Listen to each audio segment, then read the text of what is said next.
Yeah! Salut, c'est Léo, ça dit quoi?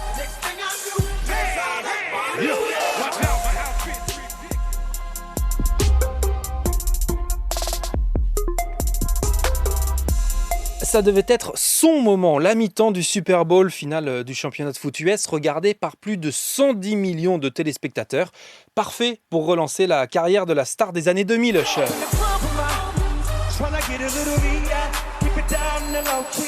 Mais en fait, c'est plutôt dans les tribunes qu'il y avait du spectacle, déjà avec Taylor Swift venu assister au triomphe de son petit ami Travis Kelce, joueur des Kansas City Chiefs qui ont battu les San Francisco 49ers 25-22.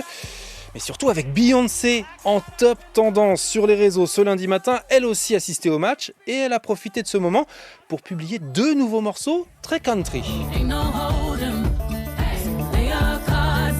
J'ai comme l'impression qu'elle s'inspire un peu de Taylor Swift, Queen Bee qui annonce la sortie d'un nouvel album le 29 mars. Dans l'actu ce lundi, cette nouvelle offensive de l'armée israélienne qui se prépare dans la bande de Gaza, précisément à Rafah tout au sud près de la frontière égyptienne. Et ça a donc commencé cette nuit avec des bombardements qui ont fait environ 100 morts selon le Hamas et permis à Israël de lancer une opération pour récupérer 2 otages enlevés le 7 octobre dernier, 2 hommes âgés de 60 et 70 ans qui sont ce matin sains et saufs dans un état stable.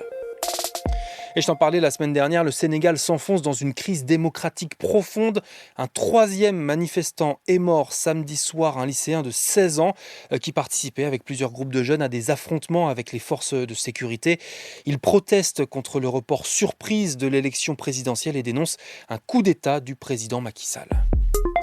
Maintenant, cette décision radicale est déjà controversée du ministre de l'Intérieur français, Gérald Darmanin. Qui est l'inscription de la fin du droit du sol à Mayotte. Alors pour info, le droit du sol, c'est la possibilité pour quelqu'un né en France de parents étrangers de devenir français à ses 18 ans, mais à Mayotte, le 101e département français situé à 8000 km de Paris dans l'océan Indien, des populations venues d'Afrique et des Comores voisines en profitent dans l'espoir d'un avenir meilleur. Officiellement, il y a 310 000 habitants dans l'archipel, dont 48% d'immigrés qui vivent pour la plupart dans des bidonvilles.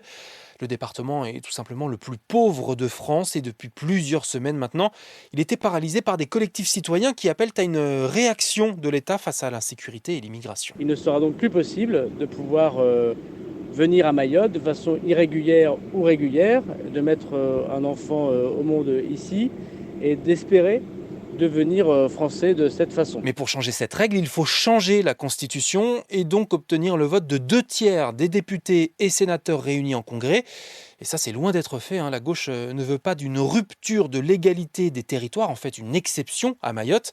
Elle dénonce une idée venue de la droite et de l'extrême droite. How dare you! Tiens, ça, tu l'as reconnu, c'est Greta, l'activiste suédoise de 21 ans, était en France ce week-end, et plus précisément dans le sud-ouest. D'abord samedi pour soutenir les opposants à la construction de l'autoroute A69 entre Toulouse et Castres, et puis hier, dimanche, à Bordeaux, pour une manifestation contre un projet de forage de nouveaux puits de pétrole dans le bassin d'Arcachon. Des milliers de personnes ont participé au rassemblement, dont la militante française Camille Etienne. C'est simplement suicidaire. L'exploitation pétrolière directement induit des pénuries d'eau, induit un dérèglement climatique, induit des sécheresses très grandes et donc c'est ça qu'on doit refuser. Et puis je t'en avais parlé la semaine dernière, décidément le miracle ne pouvait pas s'arrêter là. Il était écrit que rien, absolument rien ne viendrait briser le rêve ivoirien. La Côte d'Ivoire a battu le Nigeria 2-1 en finale de sa Coupe d'Afrique des Nations jouée à domicile, dans une ambiance qui a laissé quelques traces chez mes collègues Thomas Célin et Franck Ballanger. Salut Léo, là tu entends nos voix, elles sont complètement cassées parce que les éléphants de la Côte d'Ivoire ont remporté leur 3e CAN, c'était incroyable. Une ambiance de dingue, un match de dingue avec encore une fois renversement de situation, les Ivoiriens qui sont menés, qui renversent tout. Décidément, les pachydermes, ils sont là. Merci la CAN, c'était canon.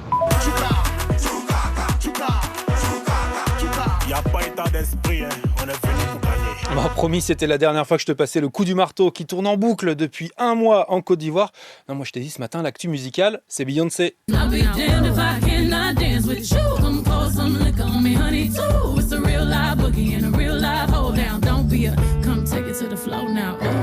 Bonne journée et bonnes vacances si tu as la chance d'être en Occitanie ou en Île-de-France.